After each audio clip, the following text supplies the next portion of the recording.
Listen, Linda.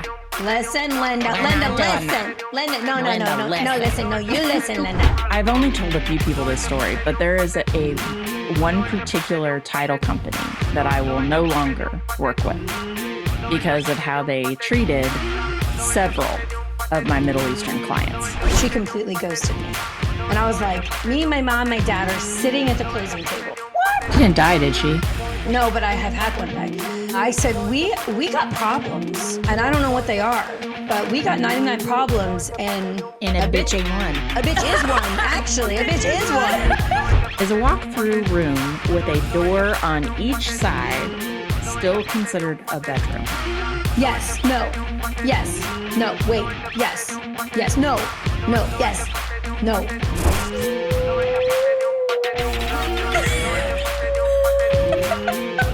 I can tell you there are things that people do to their houses that will cause agents to highlight them or ask more questions, I feel like. So those really aren't like projects to increase value, but they could be projects that decrease questions. Coming straight to you from KC, we are spilling some real tea with Jana and Moxie. Hey girl, hey. Hey, Jampanan. Hello. You see, I got all of it. I got You do. This. You do. That. This. I love it. That. Red. I love it. Yeah. You want to see what I have? So Yes. I got the earrings, but don't worry. I'm representing in a different way. Vegas, baby. Vegas, baby. And then she's got Casey Chiefs and oh, yeah. I like the one with the heart with his hands, you know. I with know. The 13. That's a gang sign. I mean, I love that one. Yeah, right? There we go. Yep. We're not doing Crips and Bloods over here. All right. Don't ask me how I know. I can't. No, I'm kidding. I had a very interesting childhood. Anyway, moving on. Hi. Hi, how's it going? It's I know that the Super Bowl will be over by the time this airs.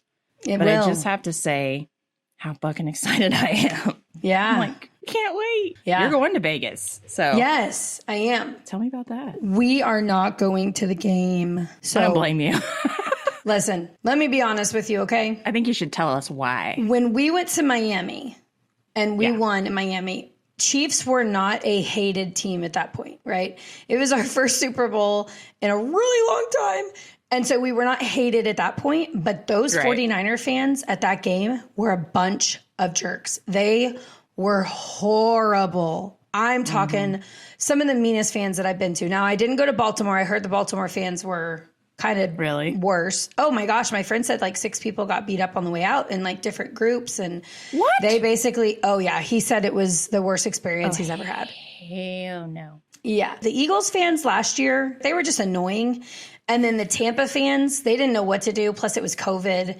They had never really won before. You know what, though? But the Eagles fans couldn't be shitty because, I mean, come on. There's too much brotherly love there. So. Exactly. And they weren't. They were annoying because we learned how to spell Eagles, but they were not rude. But anyways, the Niners fans, horrible. So fast forward to now, 5 years later, 4 years later, whatever it is, we're a relatively hated football team now. Because I know, it happened overnight. Yes. And whatever, we're here for it. The boys are definitely here for it. Yeah, they're like, okay.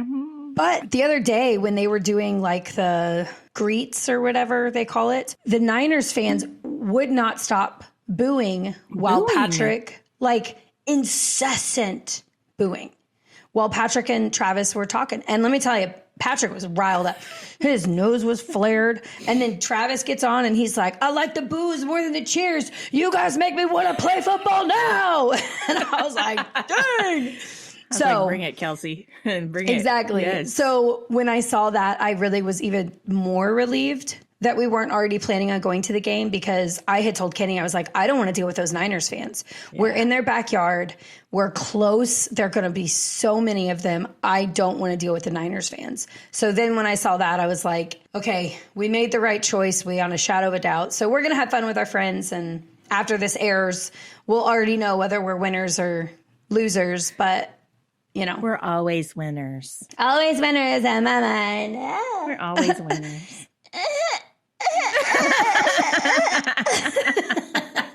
So It's exciting. Do you like already have the bar staked out where you're going to be hanging? Like, are you just, okay. Yeah. So we're going to Blue Diamond Saloon the first night, or we may end up on Fremont Street under the canopy, because I just heard that was supposed to be a huge Chiefs thing. And then the next morning, Guy Fieri is doing, or Guy Fieri, I don't know how to say it, is doing, Guy Fieri is doing a Taste Town like tailgate. A taste of the town. Yeah, so it's like 21 restaurants or whatever, and it's a tailgate. And so we got tickets to that, and then we have a sports book booked at the newest casino in town, and it looked amazing. So we got all you can eat, all you can drink. We'll have a lot of fun during the game for that. Oh, so shit. yeah. All you can drink? All you can drink, and they have Crown. Uh-oh. Do they have moonshine? No. Yeah, it's a BYO. Yeah. Bring your own moonshine. Yeah, I'll bring a Camelback of moonshine. Hey, that's actually not a terrible idea. I know. No, I'm going to remember the game. I'm never going to do that again. That was horrible. But That's what you said. That is what you said. Yeah. Guess so anyways, I'm very time will excited tell. about. Shut up. We might have to have Kenny on the next one to be like, so this is what happened. So what really happened was she forgot. We lost her on Fremont Street and didn't see her till Monday. I met her at the plane. That's what happened. I don't know what transpired between the thing and the thing, but here we are. Yeah. And I have no idea if I said this on the podcast, but I was telling everybody this, and my friend in Vegas is a jerk. He told me, he's like, did you know? Now, guys, I need you to understand, I'm a little bit gullible. So, like, stupid's written on the ceiling. A little hard to believe. I'm so gullible. I'm like, stupid's on the ceiling? Where? So he told me a couple weeks ago, he's who we're going to Vegas. All right, I feel so dumb. I shouldn't even say this. He's who we're going to Vegas to hang out with. And the other day he said, did you know that there is a Chiefs museum in Vegas with Patrick Mahomes statue in the front like Rocky? And I'm over here like, awesome. I can't wait to go see it. That's fucking amazing. That's so cool. I was telling everybody, right? So I'm thinking Monday, that's what we're doing. So yesterday we were talking and he's like, Moxie, I was fucking with you. And I was like, are you kidding me? I've told so many people in Kansas City that this thing exists. He's like, dude, how did you not know I was kidding? I was like, I had no idea. I had absolutely no idea that you were joking around. I was down for it. I'm ready. Like, I'm thinking about statue poses and like, how am I going to look cool with this statue? He's like, whoa, you took it way too far. I was like, well, I'm an idiot. He goes, why? You're like, he said, Moxie, I got to ask you this. Why would we have a Chiefs museum? And I was like, I hadn't really thought about that. I mean, that shit might have been erected in the last 6 months, you know? I mean, I don't know. I'm so silly. Oh boy, whatever. Whatever. All right. Enough about the Chiefs. Let's get into some story time. Do you want to start us off? No, you start. Oh my God. Okay, I have an interesting one. So I've only told a few people this story, but there is a one particular title company that I will no longer work with because of how they treated several of my Middle Eastern clients. Oh. So this was kind of the straw that broke the camel's back when I knew for a fact there was more going on there than just what was being told. So I have these amazing sellers. They live in Northeast. They bought this house, I'm not even joking, $6,000, had no flooring. All you could see straight to the basement, just joist all the way. Right? Smells like money, baby. Smells like money. Bought it for $6,000. Nice. Lived in this house for 5 years. They totally redid. I mean, they did everything. It was beautiful. In Northeast, not going to get like the highest price point, but gorgeous house, old, 1890 something, whatever. Anyway, put it on the market, get an excellent offer, get through the contract and the inspections and all that stuff. It's the day before closing. Cool. We're closing tomorrow. Woo! No? Is that not? Well, I assume we're closing tomorrow. That's until it wasn't. It wasn't. Oh, God. So the title closer calls me and she goes, Jana, I'm really, really sorry, but we're not going to be able to close this file. And I was like, did something happen? No, nothing happened. It's just not really it's not really, and just is stumbling. And I was like, I'm going to need you to use all of the words. Yeah. Okay. Time to What's explain. going on? Yeah. She's like, no, there's nothing wrong with the file. There's nothing wrong with the title commitment. It's just our ownership is a little concerned. And I was like, concerned about what? I've never heard this before. The ownership is concerned. I'm like, okay. She goes, do you know where they're going to be moving to when they sell? I was like, no, but I'm sure we will address that in closing when you have them give you their forwarding address. Why? What's the problem? She goes, well, our ownership is honestly just simply uncomfortable with the amount of money that they are making from this sale.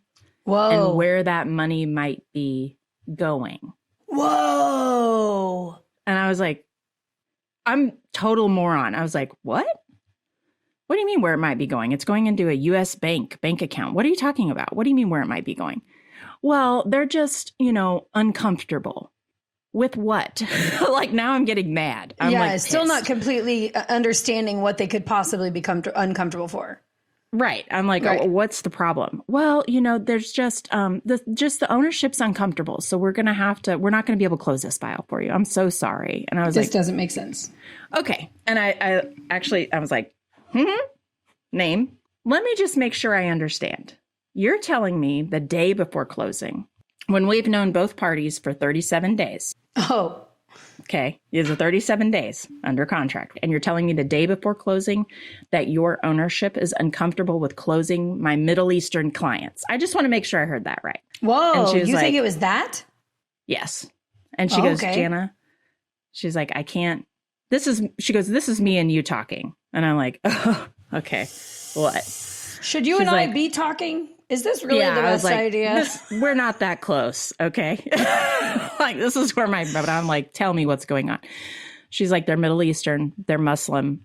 They're nervous about where the funds are going to be going. They're making over $100,000 and they're concerned about where that money is going to go after closing. And I was like, it's none of their, first of all, it's going to a U.S. based bank, which is the federal law, the way that it has to be. It cannot go into a bank from across the seas. That's Exactly. the extent of your knowledge.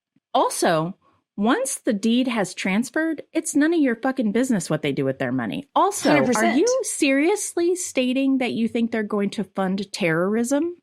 Is that what you think? And she's like, I didn't say that. What That's are we, the not me. CIA? I didn't say that. What are they the CIA? Like they think they got this kind of power? I was like, help me out here. Cause we're the day before closing and you're just now fucking telling me this. And she's like, Unbelievable. well, I put together the settlement statement, sent it through our underwriting team to finalize everything before I was sending it out to you. And our owner called me and told me he was not comfortable closing this file. Had their name been Amanda Smith, would they have cared? No, because I've had Amanda Smith make over $100,000 and close with that title company with no problem. Unbelievable. Mm-hmm. Wow. Yeah. And we're not going to say that title company's name because this is some pretty serious stuff, but that is unfreaking believable. Yeah. Yes. Wow. Yeah. And they they were moving across town, like they stayed in Kansas City. Uh-huh. Yeah. So they weren't funding a terrorist. No. Well, okay. First of all, that's not our job. Right? Yeah, we're not That's the not CIA. the title company's job. That's not our job. That's nobody's fucking job but the federal government and all of their people. Okay, whatever. The FBI, the CIA, yada, yada. That has nothing to do with me or us. Also, they have to report those to the IRS. They report those payments to the IRS. So it's not like it's not trackable. They have social security numbers. One of them was fucking born here. Okay? Like, so angry. Irritated. Wow. So anyway, I told her, I was like, I'll be real honest with you right now, because this is the third time I've closed a Middle Eastern client with you and there's been something funky. This is number 3. Wow. And now that you've told me what you've told me, I'm going to be honest with you. I will never do business with your company again. Ever. Yeah, rightfully so. So. Not even Amanda Smith gets to come to you anymore. No, nobody. Yeah. And I loved them. They had great rates. They gave really neat gifts to the clients at closing, which was really cool. I've never seen a title company do that before. Like, and they're local. So I was like supporting local business, all the things, right? Great client experience, except when it comes to my Middle Eastern clients. And I was like, I'm not fucking having this. Yeah. No, so that's not okay. I tell my clients, I was like, this is what happened. They're not going to close it. We have to switch title companies. I'm going to call another title company friend that I'm very comfortable with. They do a great job, but they're in KCK. So we're going to have to drive over there to close, but it's going to be fine. I'm sure we can get this done.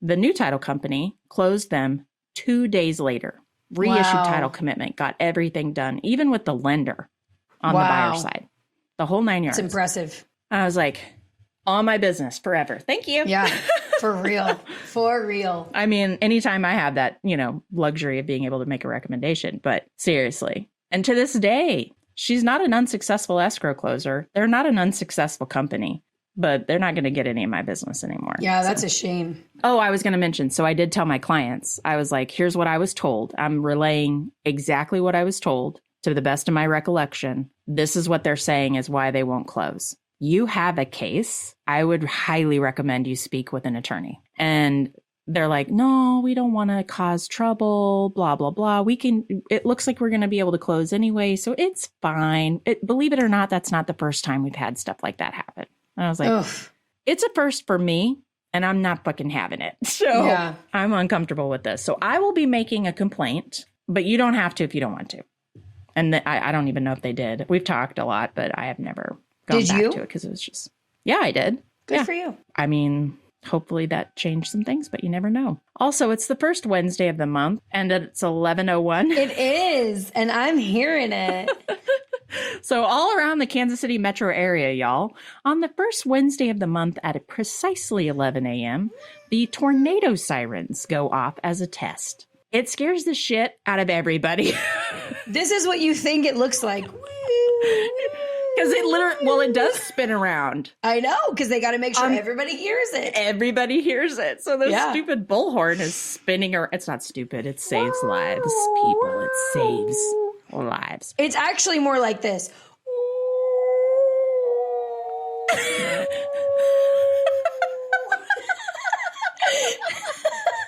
It doesn't change tone at all.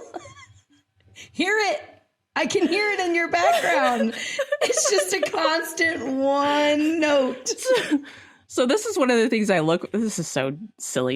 You're going to learn so much more about me in this one statement.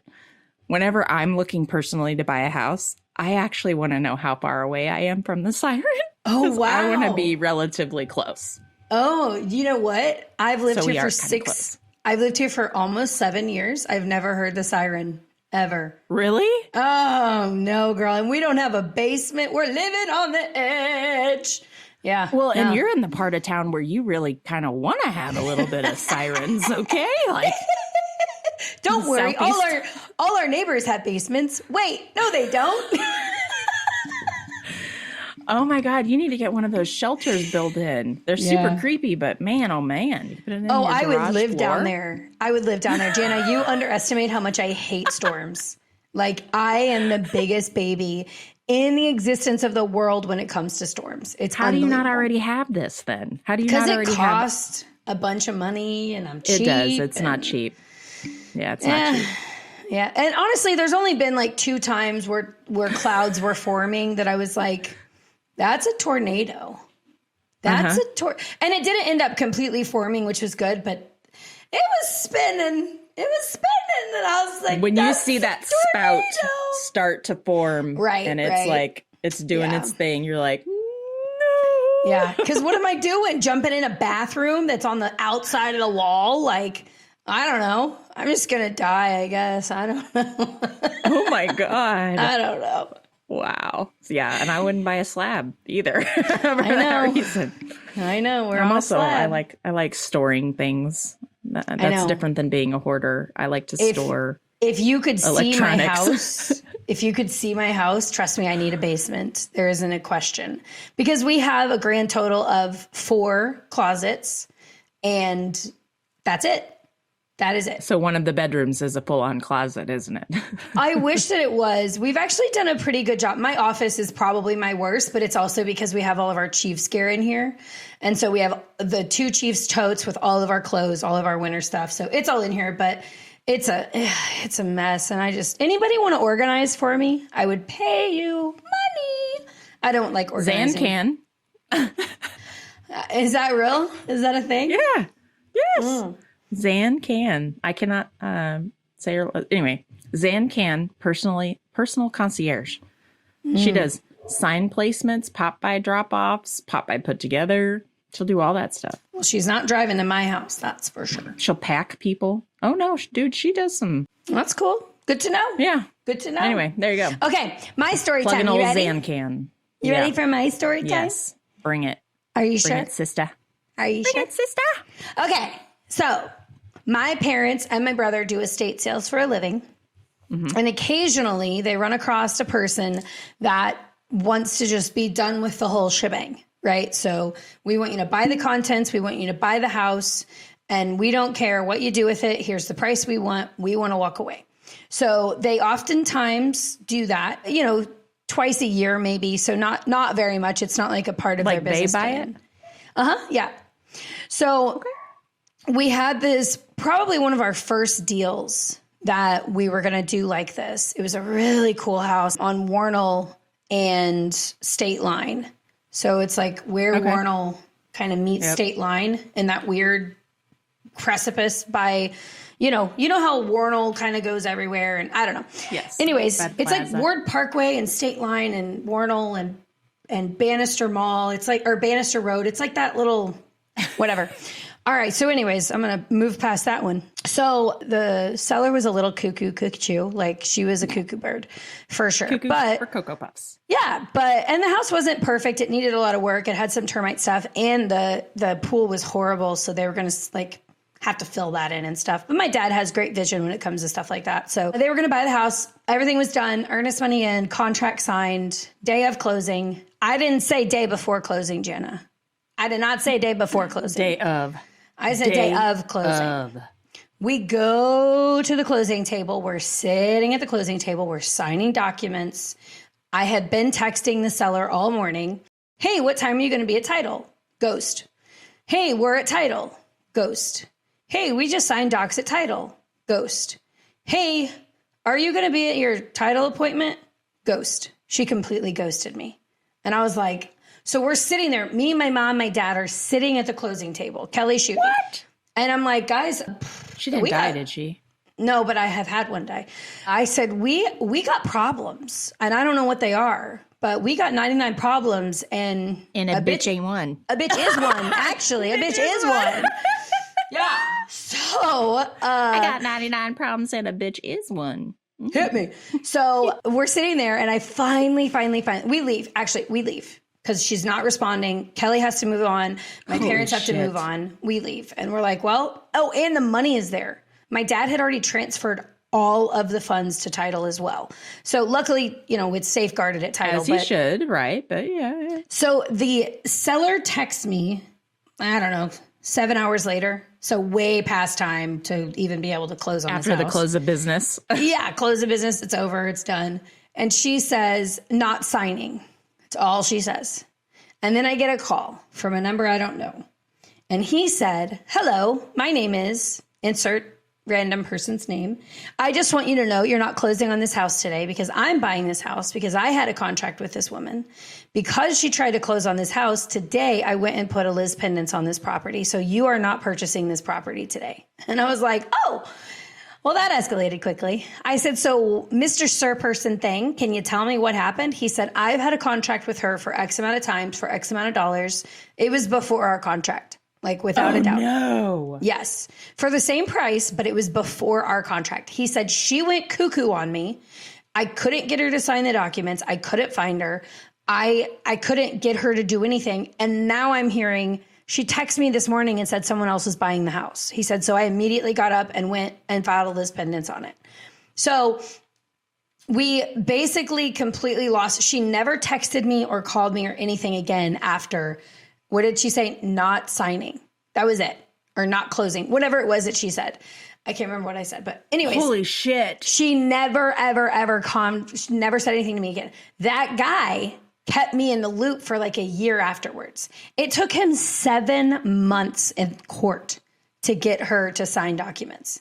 And he had the proof, kind of ish. I never gave him anything, that she tried to sell the contract out from underneath him. So that also fueled the fire as well and made the judge be like, this house is his, ma'am. God. So you can't force a buyer to buy, but you can force a seller to sell. There it is. So yeah, 100%. We lost an entire seller on the day of closing, but somebody else found her. They rediscovered her. Her crazy ass. She was a lunatic. Yeah. I mean, was she with it? Like, should she be signing things? Yes. Okay. Emotionally, she's like the aunt that had too much fun in the 70s and tried shrimps. But then tried to be cool again in the 90s and probably did too much acid at that point. And like she just, you know what I mean? Like, so yeah, it was very interesting. So you can lose a sell. You can lose this whole ass seller. And I did. I've done that twice, actually. I've lost a seller twice. So it happens. What are you going to do? So anyways, that's my story time. We didn't buy the house, obviously. Obviously, yeah. Well, that segues very interestingly into my second story time, which is I've been working with these clients for like 3 months. It's a mother-daughter duo. Daughter's moving from out of state. Mother makes buku money and is helping her buy this house, basically. Mom and daughter have very different ideas of what a house should look like for daughter. In any event, I find this house that's perfect for her, the daughter. Then I knew she would love it, but I wanted to go preview it first just to make sure it didn't have any like foundation issues, that kind of thing. So I went over to the house. It was like 10 o'clock in the morning. Oddly enough, the seller was like waiting outside in his car.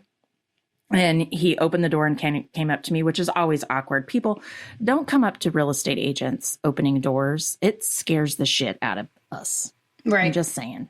True story. Especially if we're alone. Especially if we're alone. Now, if I wasn't alone, I wouldn't be that freaked out. But I was alone. And I'm like, this is not okay. Anyway, he comes up and he's like, hi, I'm the owner of the house. I made him unlock the door because I wasn't sure, with the combo code and everything. And he goes, I'm the owner of the house. You have a showing starting soon. I was like, actually, I'm previewing it for a client. So I don't, we'll see, basically. Can you give me a tour? So he walks me through this house, answers way more questions than he ever should have, gave way more information than he ever should have. But 2 things he told me. One is he's besties with the listing agent. That's kind of important. They've been together for a long time, very loyal to one another, yada, yada, yada. Second thing, critical thing he tells me that he shouldn't have. My listing expires on Saturday. It's Thursday before noon. My listing expires on Saturday. So if we don't get it under contract, we'll probably just end up renting it out. And I was like, interesting. Okay. It's been on the market a hot minute. It's been on the market like 8 months. Okay. Right. And it was overpriced. And that's, a killer every time. But anyway, so he tells me this, right? I call my client. I'm like, you need to come look at this house. She comes over. She's there for 2.5 hours. Loves this house. Loves it. Cool. Loves it. Seller was gone by the time she got there. It was great. She wants to make an offer. We need to bring mom back. Brought mom back. Mom's not impressed. Ruh-roh. Doesn't like it. And it's unclear as to what the actual issue is or if she's just being obstinate. But in any event, mom does not like the house. It takes mom about a day. She gets on board with, we want to make an offer. Cool. Fantastic. This is Saturday, right? So his listing is supposed to expire that day, right? She texts me Saturday night and she's like, Jana, I want to make an offer, but I want to wait until the listing expires so that we can make an offer and we can reduce the price by that listing agent's commission since they're not going to be involved. Okay, lunatic. We got another cuckoo bird on our hands, Jambadan. I was like, that's not how that works. That's not how that works, Poker Face. That ain't how that works. Remember that Thursday showing we went to? Yeah, that still applies. Yeah.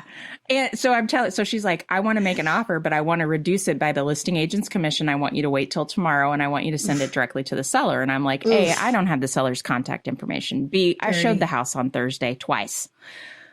3 times if you count my preview. we're logged under that listing agent. If we submit an offer, we're submitting it to the listing agent. Yes. And she's like, she keeps going. She's like, I've done this before. Oh. I've bought homes. She does a lot of FSBO stuff. She's like, Okay. I've bought homes. And she's very knowledgeable. Okay, but also, she's not an agent. Kind of knowledgeable, but not really that knowledgeable. But she's not an agent. Not an agent. Okay, No. so she really Never has can. been. She really can do stuff like this if She could. if she wants to. She can. So when she says, "I've done stuff like this before," okay, good for you, pumpkin face. You don't have a license to work under and to make sure Exactly. you don't lose. Okay, please Right. continue. I'm sorry. Yeah. So she's like, I've done this before. I've waited for listings to expire, and then I've made offers directly to the owner, and we were able to get a lower price because they weren't paying anyone's commission. Oh, but dirty. I'm not asking you Ugh. to not get paid. Oh, I want You'll to take a still shower. get paid. I need to take a shower now. I feel dirty just listening to this story. Seriously sitting there. Where's my phone? I'm seriously sitting there looking at my phone like, What? Huh? and I'm like, that's not how that works. Again, no. But anyway, so I explained it to her. I'm like, that would be an ethics violation on my part. Yeah. And I mean, I'm the managing, one of the broker team. I'm the managing broker for 2 states. I have almost 400 agents. Right. And I swear to you that I would never in a million years recommend anyone do that because Yeah. it is an ethical violation. Also, Completely. I showed the house while it was underneath him. And I was like, and frankly, think through this. They're best fucking friends, for one. Not that that should matter, but they are best fucking friends. Oh, yeah. So then you tack on, he thinks he's getting an offer. What do you think listing agent's going to do? Yeah. Extend his listing, Yeah. Yeah. which he did. Because didn't- Sunday morning, she's like, it's still active. I'm like, I told Gosh. you, he's gonna extend his listing. And I was like, and I frankly, even if it had expired, I still would be submitting an offer to that agent. Yep, I'm not 100%. doing that. 100%. But the other part of me is like, okay, from a layman's person's point of view, I understand why she thought what she thought. Sure. She's thinking, she, as the client, I can save like $7,500 if I don't have that other person in the mix. Yeah. I don't have to finance their commission or whatever. So I can get a lower price. I mean, I understand where it was coming from. And it wasn't, Sure. the first question wasn't a direct request to violate my ethics, Sure. but the second one was. And that's kind of, I got mad. I was pretty upset, actually. I was Did like, she drop it? eventually. Is she still your client? Yeah. Well, we're under contract. Oh. Yeah, Okay, we well- actually got under contract. But. Well, if you see this podcast in 2 weeks, sorry. I'm not sorry. No. You're not sorry? No. Because I even told, like, we've worked together a few times. She's never asked me to do anything like that before. And so I felt, like I could say to her, listen, Linda. Listen, Linda. We're Linda, not doing listen. that. Linda, no, Linda, no, listen. listen. No, you listen, Linda. Linda, no, you listen, Linda. So anyway, made the offer with the agent. There's a little hijackery bullshit going on with him telling me that they have a second offer coming in and trying to get us to come up and all this other shit. And I'm like, bro, you've been on the market for 8 months. You've never been under contract. Your listing was going to expire on Saturday. Honey, whatever. Best and final. Take it or leave it. Yeah. And he took it. 10 grand under with about $11,000 of upfront repairs requested. They Wow. took it. Wow. Anyway, so that's my second story time. Just, crazy clients. Jeez. And it's so These hard. clients. We've talked about this before. Like, there are so many things that we have to be careful of Mm-hmm. that it doesn't come across right to a client when you're like, I'm not going to do that. Like, Yeah. it feels like we're being obstinate, or someone asks you, are these good schools? I can't answer that for Can't you. answer Like, that. that kind of Yeah. stuff. But Yeah. most people don't understand that we are bound by a certain level of required ethical behavior, as well as we're just in a professional business. It's not like, And Jan, think about the whole school thing. What if they say, is this a good school district? And I say yes, and they move their kids in there. And it's a horrible school district. And I'm like, oh, well, it really wasn't a good school district. I didn't Sorry know. about your luck. Yeah, like I'm not answering that because what's a good school district? What's a good area? I don't know. That depends. I live in the country. That's a good area to me. You want to live there? I can only tell you where I live, and I like it. Yeah. But, yeah. So no, that's and we are bound by a different standard than them. So she can say all day long, you know, I have done this before. She probably has. And she has. was it, I know she has. Was it right when she did it? Absolutely not. But she doesn't have to hold to a different standard. So it's right in the eyes of nobody else is going to care. So me and my friend, that's crazy. Me and my friend were talking about this the other day. How when you hold a license, you're held to this higher standard. But if you don't, almost encumbers some of our clients. Yes. But if you don't hold a license, you get to just go out all willy-nilly and do whatever you want, which just absolutely drives me bonkers with certain people in this industry. I'm not going to say what kind of people, but mainly wholesalers. Maybe I will say what kind of people. Wholesalers, they don't have a license, so they can just go out willy-nilly. Oftentimes, they don't have a license. They oftentimes don't have a license, more than likely. And if they do, I think that's questionable. I think it's questionable to hold a license and be a wholesaler, personally. Really? That's my personal. I think if you're occasionally having it maybe happen because it falls in your lap. But if that is your main business practice, I struggle with that. Only because I've dealt with the not so beautiful side of wholesalers. Well, this is one thing I have to tell agents who are going to wholesale. Like, you are on the up and up with everyone about how much money you're making. Yeah. That is the biggest issue. And wholesalers don't do that. Standard. They typically don't. But agents are required to. So if you are a licensed real estate agent and you are wholesaling and not disclosing to both parties, all the parties, how much you're making, it's an ethical violation and you could lose your license. Yeah. Yeah. So, yeah. I do some wholesaling sometimes, but that's because I'm actually telling everybody I'm going to make $3,500. Everybody all good? But it's also not your standard business. It's not what you live off of. And you're doing it in a way that most wholesalers without a license, they don't disclose that. So you never see that. They'll do a double close and you'll never, ever see that number of what the wholesaler actually made. There's a wholesale company here locally that regularly charges $45,000 to $80,000 assignment fees. Wow. Whoa. So let's explain what that means, though, for people that don't know what that means. So I am a wholesaler. I'm playing a role. I'm a wholesaler. I find Sally doesn't want her house anymore. I can get her to sell it to me as is for $60,000. And so I write a contract saying I'm going to buy it and or I'm going to assign it to someone else. So they always put and or assignee. Then I call Jana and I say, Jana, I found this house. And you said how much? 40 to 80,000? Yeah. Okay, so this particular house is 60,000 that I'm buying it for. And I call Jana and I say, Jana, I found this house and I'm going to sell it to you for a whopping low bargain base price for 110,000.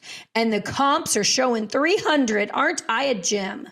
So genius. I've just added $50,000 to my pocket that I just screwed Sally out of. And I also potentially screwed Jana. Now the difference is Jana didn't find this house. So I had the skills and ability to find it. So sure, there should be some money involved in that, but there shouldn't be $40,000 to $80,000. And if they double close, which means the wholesaler actually ends up closing on the house the same day as the wholesaler sells the house to me. If they actually double close, I will never know as the seller how much wholesaler sold to Jana. Yeah. And I, as Jana, will never know how much assignment fee was baked into that deal. We'll never know that unless they don't double close. Now, if they just assign and take their fee and move on, then everybody becomes well aware of what that is. But if you're gonna sell to a wholesaler, I would double close because it makes sure that it's off your plate and you're not dependent on a third party. It's their problem, not yours. But you don't get the same visibility. Doing that. But as a licensed agent, you can't do that. You can do it if you double close. Yeah. I had a wholesaler bring me a client on a listed property recently. And I don't care what you guys do on your side of things. That's your business, but you're getting paid outside of closing by your client. Y'all are not party to this contract. We are A, B, and you are see you later, buddy. So he dealt with his side on title and got his fee, and that's fine. Whatever you want to do, because it was and it was disclosed up front what he was going to be making, because the buyer who was buying the property was the one paying his fee. So obviously the buyer knew how much it was, but that's a different circumstance. So I know she's done stuff like this before, and I get it. And in my mind, I'm like, it's hard to say. I understand where you're coming from, but you have to understand my requirement. I can't do that. Yeah. So it sucks sometimes because we are seen as, I don't think this is true, but we are seen as encumbering a client in those kinds of situations where having an agent involved costs you more money, when that's not true, because maybe on the front end, but overall, well worth it. Anyway, so that's my second story time. That was fun. That was recent. It's a little raw still. All right. Topic of the day. We still got questions from listeners. Keep them coming, guys. Please keep them coming, because they're pretty cool. Some of them make me go, huh? And some of them make me go, I'll tell you right now what I think about that. So, bring them on. I'll try to calm down. Sorry, did I scream? Sorry. Yeah. That was my bad. I get a little excited. You guys have met me. Ears a little bit. Y'all have met me. God. Sorry, I'll calm down. Sorry. Is this better? Is this better? Okay, Jana. Yeah. I'll see how you like it.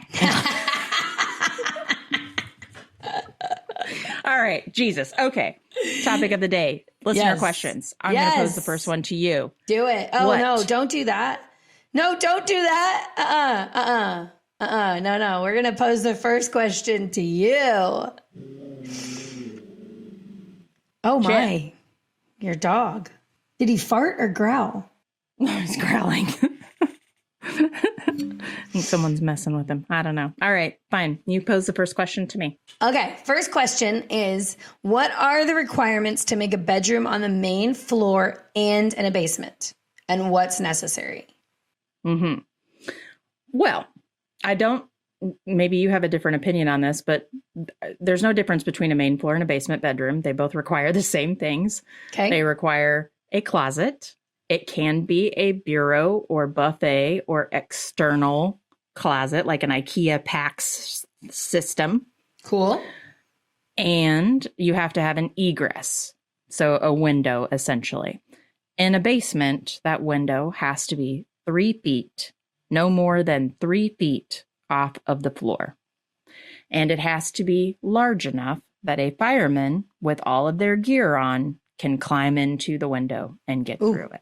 Which is different than the houses they built in the 70s and 80s that have the little windows that they used to say. Baby windows. Yeah, they used to classify those. I get that question all the time.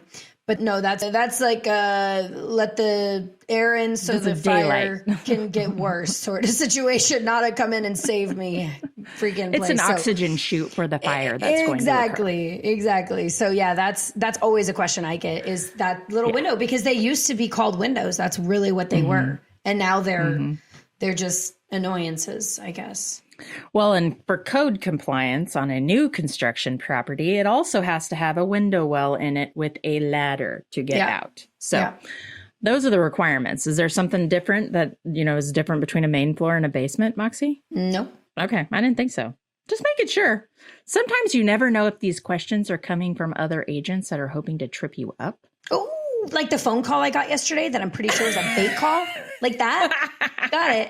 Noted. I'm not kidding. I got baited yesterday. That was crazy. Do tell. Oh my gosh.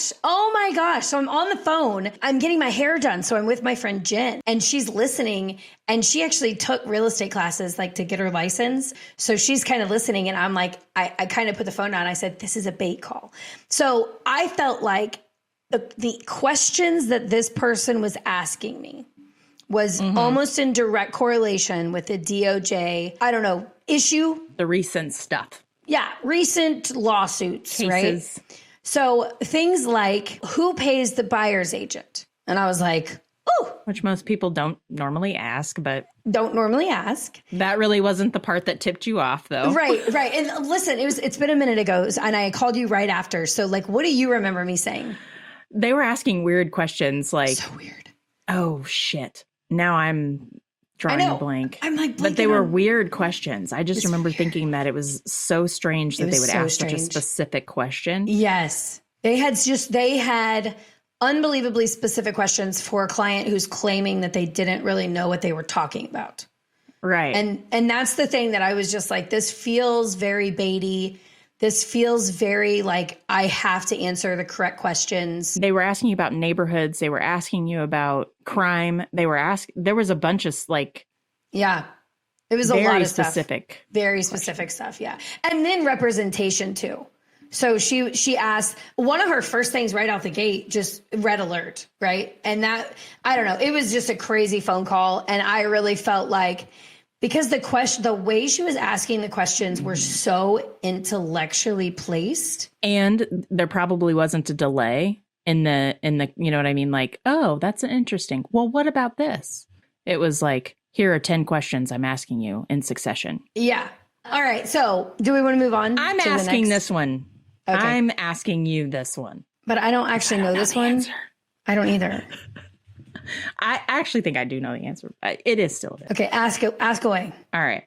Is a walk-through room with a door on each side still considered a bedroom? Yes. No. Yes. No. Wait. Yes. Yes. No. No. Yes. No. Pretty sure it's final yes. answer. You can, as long as it has a window and a closet and a door, at least one, you're good. Right. So, okay. So maybe so. All right. I could see that as being a yes. All right. I can see that as being a yes. Let's take it one step further. Okay. Mm-hmm. You have a room, closet, window, bedroom, door, all things fine. Yep. And then you have another room attached to that that does not have another entrance except for to walk through that other bedroom. A lot of agents call that a bedroom. Because it still qualifies. It has a closet. It has a window. It has its own door sometimes. But the only way to access that room is through the other bedroom. Is that considered a room? No. Because it has to have both ingress and egress. It has to have its own ingress and egress to be considered a room. We did not cover that before. But how is that not its own? How is that not its own ingress? What are they worried the person in the bedroom's going to lock the door on them? No, it's safety. So escape. It's to get in and get out, right? So escape. Yes. So it has to do with that. So it has to have its own ingress into the room that doesn't require you to go through another room.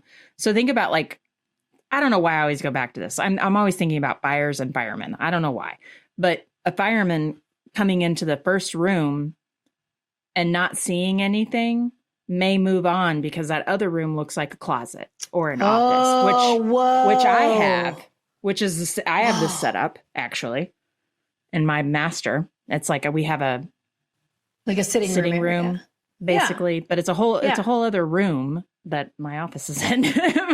But I could not count this as a bedroom.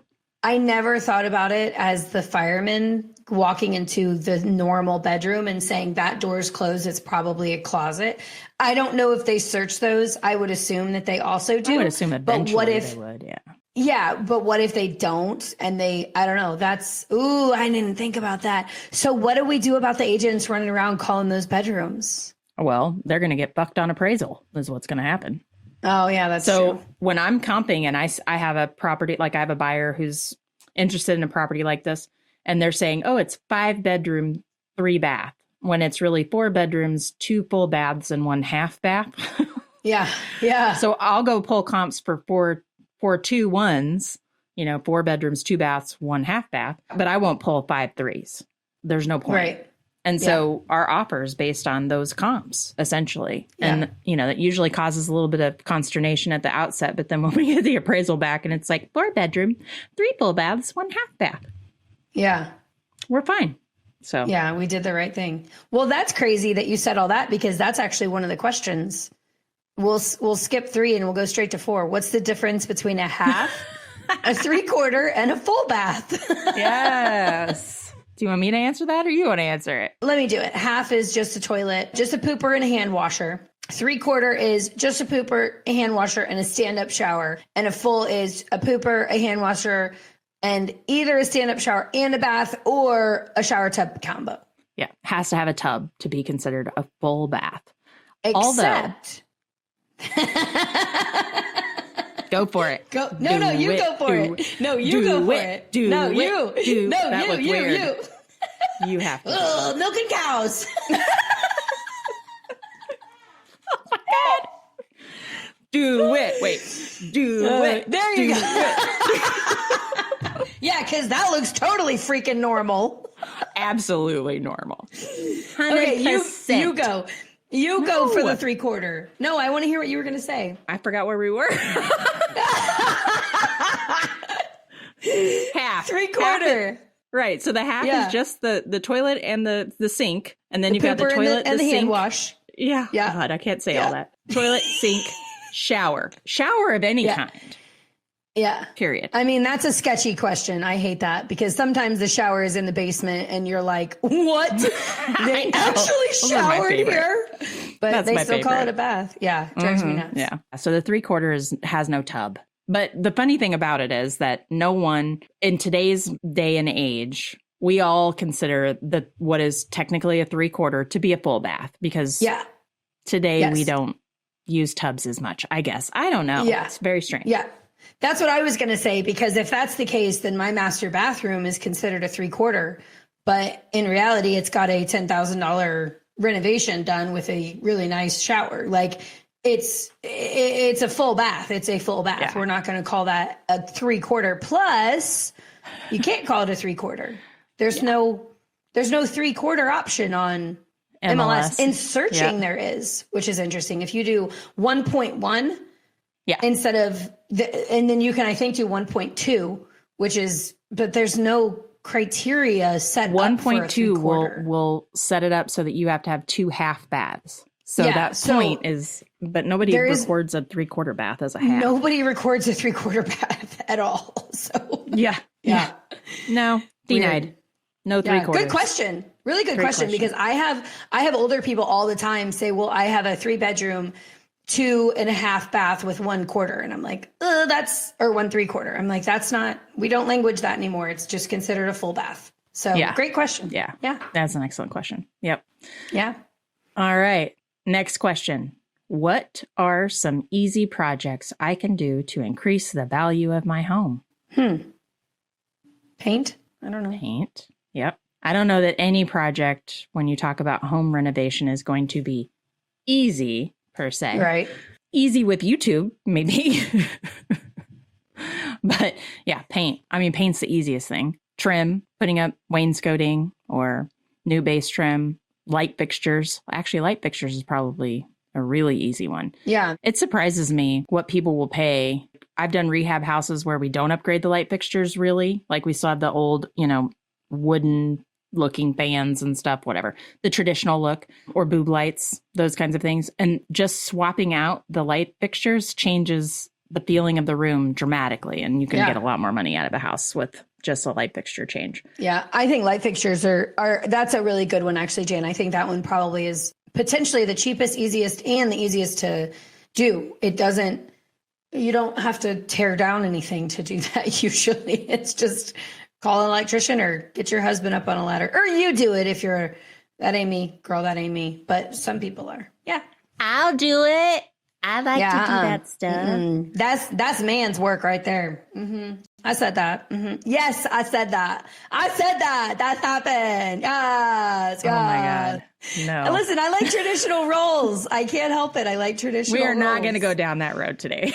We're allowed to disagree, and I don't mind to disagree because I think everybody gets to do it differently. I just personally, on my side of things, I like traditional roles, and so that's man's work. Yes. I'm a cook and a clean. I actually pay someone to clean, but I'll cook. Oh my God. Well, I can tell you there are things that people do to their houses that will cause agents to highlight them or ask more questions, I feel like. So those really aren't like projects to increase value, but they could be projects that decrease questions. Like what? For example, your air vents, blow those damn things out. Yeah. You've got those big air vents on the wall, and all you see is like dirt caked into it. That to me says, one, you rarely change your air filters. There's a dust problem in this house, and those suckers likely have never been fucking cleaned before, and that's nasty. When you paint the ceiling, but you only paint the edge, so it's discolored, like it's a different, that's fun. Different white. Makes me wonder. Yeah. What are you hiding? Yeah. So like you painted your bedroom. Here's a perfect example of how this happens. You paint your bedroom wall. You painted this really cool like green color, and you accidentally booped the ceiling, right? You booped it. And you're like, damn it. Now I got to cover it up with white What paint. do you do? So what you did go you do? get white paint. What did you do? And you booped it? You booped you it. Booped it. Okay, I'm sorry. Go ahead. I was just too Focusing on the wrong things. Sorry. Boop. It was funny. Booped it. You grab some white paint. You start covering up the green shit you just got on the ceiling. Those whites don't match. The ceiling has been exposed to the elements for however long it's been painted that color, and you try to paint just one spot white, and you're like, oh shit, now I'm going to have to do the whole rim around, and you do that. Ugh. The first thing I'm asking is, what leak are we trying to cover up? Even if that's not the case. Even if that's not the case. Yeah. Another one, those old, nasty, tan electrical outlets. Oh, yeah. Those things are horrible. Giveaway. Dead giveaway. Those outlets haven't been touched in decades. Yeah. They probably wiggle. You probably try to plug something in, and you've got to like get the little attachment to make it stay in the outlet, which is fucking dangerous, by the way. Please don't do that. Right. Or like spread the prongs a little bit just to make sure it goes in, like, ooh, fire hazard. Yeah, exactly. I've done that. Not gonna lie. Those are 3 easy ones. There you go. Good ideas. I like that. And that was some good info for real, because I wouldn't have thought of some of that stuff, especially the plugs. I really wouldn't have thought about the plugs. But okay, moving on. We're going to off the record. And Jan Banan is offering the recorder. I don't know what she's doing, but she's going to tell us something about off the record. Stop looking at me like I have 3 heads. We just wait for Moxie to process. That's what happens here. Download. Just kidding. All right. Yeah. Oh my God. All right. So my off the record this week. So last week, the very first time I've ever done this, I finally have enough followers on TikTok. I've had enough followers for a while. I've just been afraid to do it. And my coach, she challenged me to do this TikTok live, which I did last Wednesday, and it was awesome. I was so nervous, but thankfully it was at 7 p.m. So it was a sippy session, basically. Oh, fun. Mm-hmm. So I had like music in the background, and anyway, it was an Ask Me Anything. But because it was such a great experience, I'm going to keep doing it. So if you are interested and have questions you want to ask live and maybe put me on the spot, which makes me really uncomfortable. Ooh. Makes for great entertainment. Wednesdays at 7 p.m. on TikTok at Jana and Casey. Oh, cool. That's what I got. At Jana and Casey. On TikTok. Yep. On TikTok. Ticker talker. Cool. Well, I'll have to Instagram, TikTok, Facebook, whatever. All the things. But it'll be on TikTok live. Oh my gosh, that's so cool. I saw your post about it the next morning about like, I don't remember exactly what you said, but you were referring to how fun it was the night before, like the things that people said or whatever. So that was cool. I liked the follow up that you had too. That was cool that you were like, oh my gosh, last night was crazy. Blah, blah. So it made me want to jump on next week. So, or I guess this week. Yeah. I think it'll be cool. Fun. Do it. I'll ask you something random if I can remember. That'll be great. To get on at 7 o'clock. You're like, Jana, what's the name of that title company? And I'll be like, I don't know. Beep. Yeah, exactly.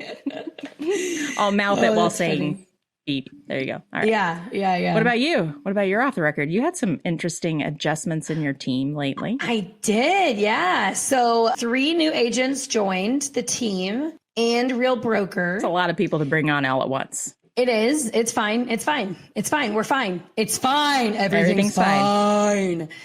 Actually, if I'm being honest with you, Real does such a good job of onboarding people. We've had some little hiccups from like one of them transferred from another office and it's been kind of a nightmare. But Not because of Real, but because of the other office. The other office has been a nightmare for this poor girl, and I feel so bad for her. Brokers, don't be a nightmare for people if they want to leave. Just let them leave with grace. Like, I don't understand it. Well, what's the fastest way to kill someone ever wanting to come back to your brokerage? Act like a dick on their way out. Yeah. And it's been 2 months. It's been 2 months, almost 2.5 months at this point. And we're just now battling another thing that they've created. So it's like, why would you want to hinder your client or your person this much, knowing that they have a mouth? I don't know. I don't know. So anyways, they're not going to talk bad about him because that's unethical, but it's just frustrating. So anyways, the good thing is Real they have got such a good onboarding process that other than just like checking in with them, hey, did you make sure to get this set up? Or hey, did this go okay? I'm pretty much hands off on the setup process, which I think is really cool. But don't you have two like brand new agents? Yeah, brand new. They just got their licenses. So I didn't say it was hands off on the training stuff. Okay. I'm hands off on the Real onboarding. No. Just the Real onboarding stuff. It's great because there's so many systems that are in place that are so phenomenal for us to be able to take advantage of. But I set them up 2 years ago, and I don't know. I don't know. That's why we have our support staff with Real. You just email them. And I said that at our team meeting on Monday. And then new agent Nikki, she goes, yeah, and they work on Saturday too. I was like, yes, they do, girl. Yes, they do. So that process has been really easy. I've had to get them on some of our team stuff, obviously, and meet with them and all the fun stuff. But I'm excited to have them. One of them is like hitting the ground running, and I'm here for it. Yeah, she went on a buyer appointment last night. She's got another person that wants them to talk about listing her house. I'm like, girl, get it. You're Moxie 2.0. Get it, girl. So it's been fantastic. I'm excited. Awesome. I think it'll be really fun. And one's a mother-daughter duo. So they're both brand new and they just got their license. So I'm excited to have them. That's awesome. Well, congrats. Congrats on your growing team. Well, do we want to do a local news item? I think so. I think we do Electric Park. Okay. So at the Rieger, like the big distillery that's in East Bottoms. So they took over this huge building. It's got a distillery that you can do like tours of. It's got an upstairs restaurant. It's got a downstairs speakeasy. Well, the main floor, which by the way, if you're upstairs, you can take a slide all the way down to the main floor, which is kind of fun. But the main floor, yeah. And I've had multiple people who I never thought would do a slide. So it's kind of fun to see. I'm really plugging the Rieger right now. So on the main floor, when you walk in, on the right-hand side, there's a museum of Kansas City. And so you get to walk this museum, and it's not big by any means, but it's full of history from KC that you may not have ever known.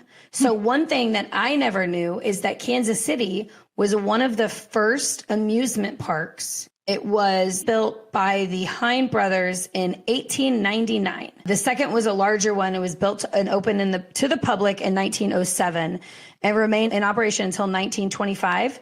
So we had the first amusement parks in the United States. Which is when it burnt to the ground, by the way. Yeah, it happens. So, and Walter Cronkite saw it happen. Yeah. Oh, cool. Yeah, he's got a little quote in here. It's crazy. Here's the other part that I think is fascinating about the fact that it started in Kansas City. Walt Disney went to this amusement park, and that was the inspiration for Disney World and Disneyland. And I just think, I know that it runs deep here. The roots of Disney run deep here because Walt was from this area. Yep. But to know that as a kid, or I don't really know how old he was, if I'm being honest with you. He was inspired when he went there. So he was a kid when he went there. In 1911. That's insane. Right? That little thing that that we don't even know about. And where it was fascinating. I don't remember where they built it. If you can remember where it was for the first park, but I think the first park was in the East Bottoms. Yeah. And then the second park was closer to like where the zoo is, if I remember correctly. Just to think about the fact that we were the first people throughout the entire world to have an amusement park. And because of that specific amusement park, it led to Disney World, Disneyland. I just think that's so freaking cool. That is I think really it's cool. awesome. I did not know that. Yeah. That's awesome. Okay, so the second park was at 46th and Paseo. So not quite to the zoo. So it was off the Paseo, which still is really cool to know. Like, this is where this park was originally in early 1900s. I know. So I love our history. I know. That's awesome. I do too. Yeah. So if you ever want to know more, go to the Rieger. I know it seems weird. We're going to go to a brewery or a speakeasy, but go early and spend 20 or 30 minutes just walking through that, because I've taken adults there that didn't know what we were walking into. Every single time they're like, wait, I'm not done reading this part. Or hold on, I want to see one more thing. Yeah, absolutely. Okay. Yeah, because there's a restaurant upstairs. So it's just cool that when people go, they don't want to walk away from it because, I didn't know that. I had never heard about Electric Park until I went to this. So just some fun facts, some cool facts. Awesome. I love KC. I know. I love KC. I love our city. I love our city. Yeah. All right, And go lady. Chiefs. And go Chiefs. Go. Yeah. Go Chiefs. Go Chiefs. Go Chiefs. All right. Well, this has been great. I'll see you next week. Way to milk the cow. All right, Jana. Talk later. Deuces. Bye. Bye.